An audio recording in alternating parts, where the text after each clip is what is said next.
The way to Butterfield. Please, miss, said the Shaggy Man. Can you tell me the road to Butterfield? Dorothy looked him over. Yes, he was Shaggy, all right, but there was a twinkle in his eye that seemed pleasant. Oh, yes, she replied, I can tell you. But it isn't this road at all. No? You cross the 10-acre lot, follow the lane to the highway, go north to the 5 branches, and take, and let me see. To be sure, miss, see as far as Butterfield, if you like, said the Shaggy Man. You take the branch next the willow stump, I believe, or else the branch by the gopher holes, or else. Won't any of 'em do, miss? Course not, Shaggy Man. You must take the right road to get to Butterfield. And is that the one by the gopher stump, or— Dear me, cried Dorothy. I shall have to show you the way you're so stupid. Wait a minute till I run in the house and get my sunbonnet.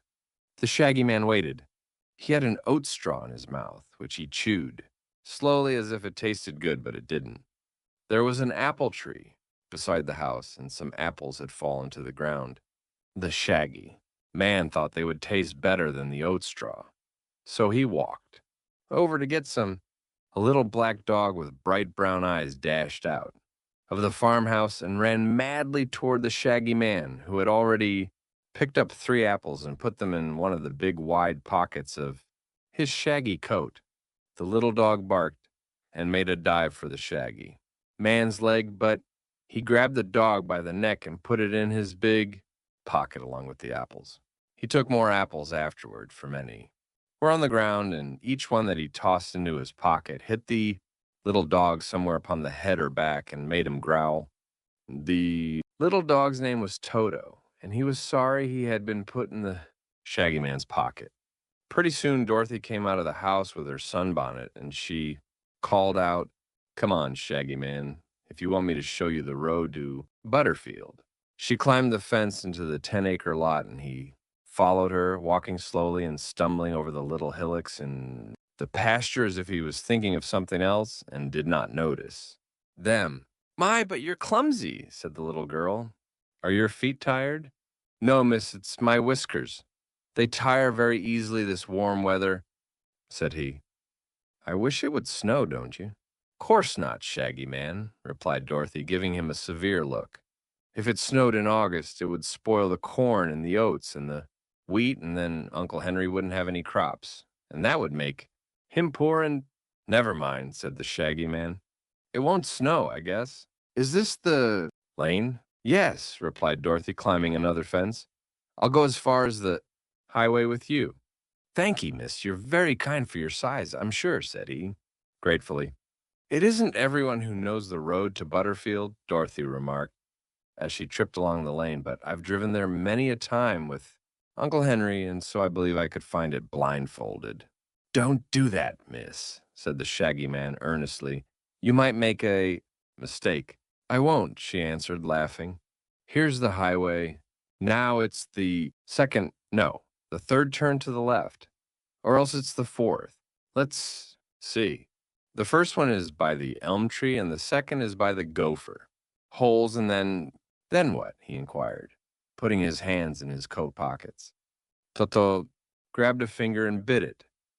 The Shaggy Man took his hand out of that pocket quickly and said, Oh, Dorothy did not notice. She was shading her eyes from the sun with her arm, looking anxiously down the road. Come on, she commanded. It's only a little way farther, so I may as well show you. After a while, they came to the place where 5 roads branched in different directions. Dorothy pointed to one and said, That's it, Shaggy Man. I'm much obliged, miss, he said, and started along another road. Not that one, she cried. You're going wrong.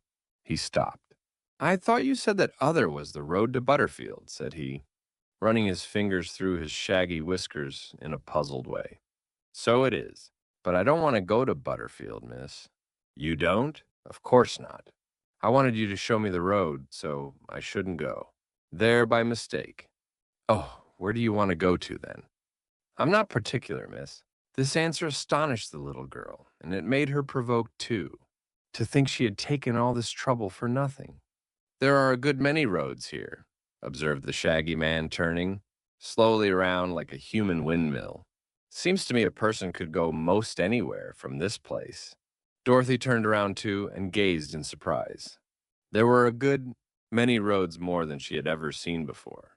She tried to count them, knowing there ought to be 5, but when she had counted 17, she grew bewildered and stopped, for the roads were as many as the spokes of a wheel and ran in every direction from the place where they stood. So, if she kept on counting, she was likely to count some of the roads twice. Dear me, she exclaimed. There used to be only 5 roads, highway and all. And now, why, where's the highway, Shaggy Man?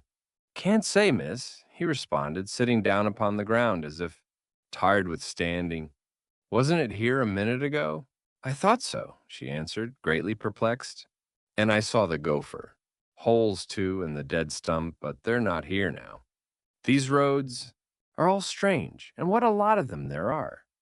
Where do you suppose they all go to? Roads, observed the Shaggy Man, don't go anywhere. They stay in one place so folks can walk on them. He put his hand in his side pocket and drew out an apple.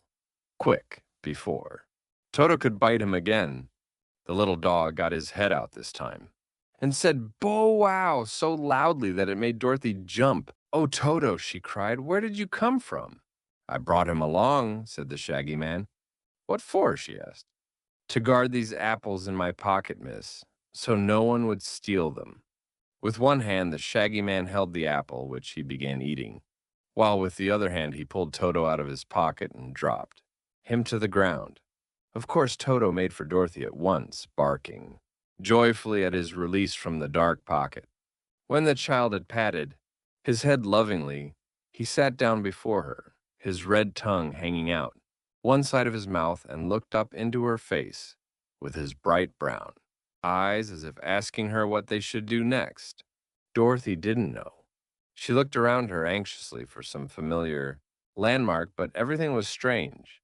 Between the branches of the many roads were green meadows and a few shrubs and trees, but she couldn't see anywhere the farmhouse from which she had just come, or anything she had ever seen before, except the Shaggy Man and Toto. Besides this, she had turned around and around so many times trying to find out where she was that now she couldn't even tell which direction the farmhouse ought to be in, and this began to worry her and make her feel anxious. "I'm afraid, Shaggy Man," she said with a sigh, "that we're lost." "That's nothing to be afraid of," he replied, throwing away the core of his apple and beginning to eat another one. "Each of these roads must lead somewhere, or it wouldn't be here. So what does it matter?" "I want to go home again," she said. "Well, why don't you?" said he. "I don't know which road to take." "That is too bad," he said, shaking his shaggy head gravely. "I wish I could help you, but I can't. I'm a stranger in these parts." "Seems as if I were too," she said, sitting down beside him. "It's funny. A few minutes ago I was home, and I just came to show you the way to Butterfield, so I shouldn't make a mistake and go there. And now I'm lost myself and don't know how to get home." "Have an apple," suggested the Shaggy Man, handing her one with pretty red cheeks. "I'm not hungry," said Dorothy, pushing it away. "But you may be tomorrow, then you'll be sorry you didn't eat the apple," said he. "If I am, I'll eat the apple then," promised Dorothy. "Perhaps there won't be any apple then," he returned, beginning to eat the red-cheeked one himself. "Dogs sometimes can find their way home better than people," he went on. "Perhaps your dog can lead you back to the farm." "Will you, Toto?" asked Dorothy. Toto wagged his tail vigorously. "All right," said the girl. "Let's go home." Toto looked around a minute and dashed up one of the roads. "Goodbye, Shaggy Man," called Dorothy and ran after Toto. And the little dog pranced briskly along for some distance when he turned around and looked at his mistress questioningly. "Oh, don't expect me to tell you anything I don't know the way," she said. "You'll have to find it yourself." But Toto couldn't. He wagged his tail and sneezed and shook his ears and trotted back where they had left the Shaggy Man. From here he started along another road, then came back and tried another, but each time he found the way strange and decided it would not take them to the farmhouse. Finally, when Dorothy had begun to tire with chasing after him, Toto sat down panting beside the Shaggy Man and gave up. Dorothy sat down too, very thoughtful. The little girl had encountered some queer adventures since she came to live at the farm, but this was the queerest of them all. To get lost in 15 minutes so near to her home and in the unromantic state of Kansas was an experience that fairly bewildered her. "Will your folks worry?" asked the Shaggy Man, his eyes twinkling in a pleasant way. "I suppose so," answered Dorothy with a sigh. "Uncle Henry says there's always something happening to me, but I've always come home safe at the last. So perhaps he'll take comfort and think I'll come home safe this time."